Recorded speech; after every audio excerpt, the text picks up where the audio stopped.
Today we are going to talk about injuries. This is a question I get quite often. What was my worst injury? And people heard me talk about my elbow injury quite a bit.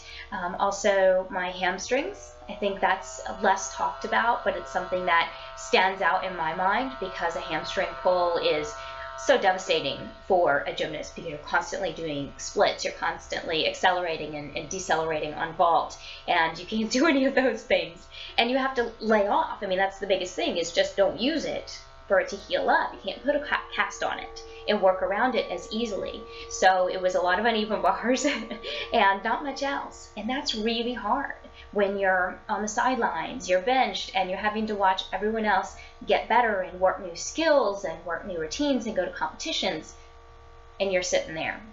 So for me, that was a really tough one. Of course, there were three of them, 3 hamstring pulls, so all of those were really tough.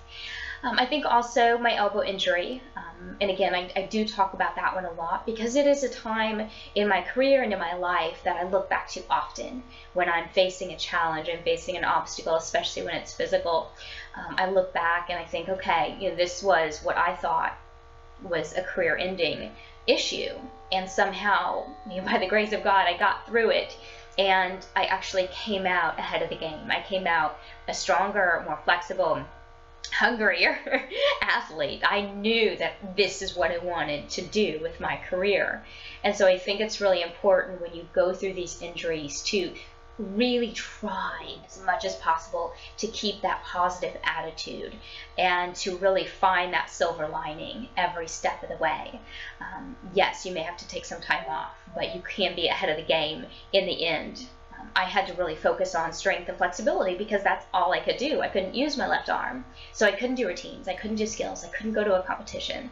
But those were my weak areas that I really never had time to work on that much because I was always training for the next competition. So in a way, it was kind of a blessing in disguise. And I think sometimes we have to look at injuries that way because no matter what kind of athlete you are, you're probably going to face an injury a time or two. So try to look for that silver lining, try to look for the blessing in disguise, and use this as fuel for the rest of your career and the rest of your life whenever you face that challenge or that obstacle.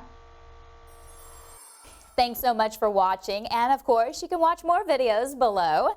And if you have a question for me, make sure to tweet me at ShannonMiller96 with the hashtag Shannon's Take. Make sure to subscribe to my YouTube channel and you'll get all of the answers to all of your questions. See you next time.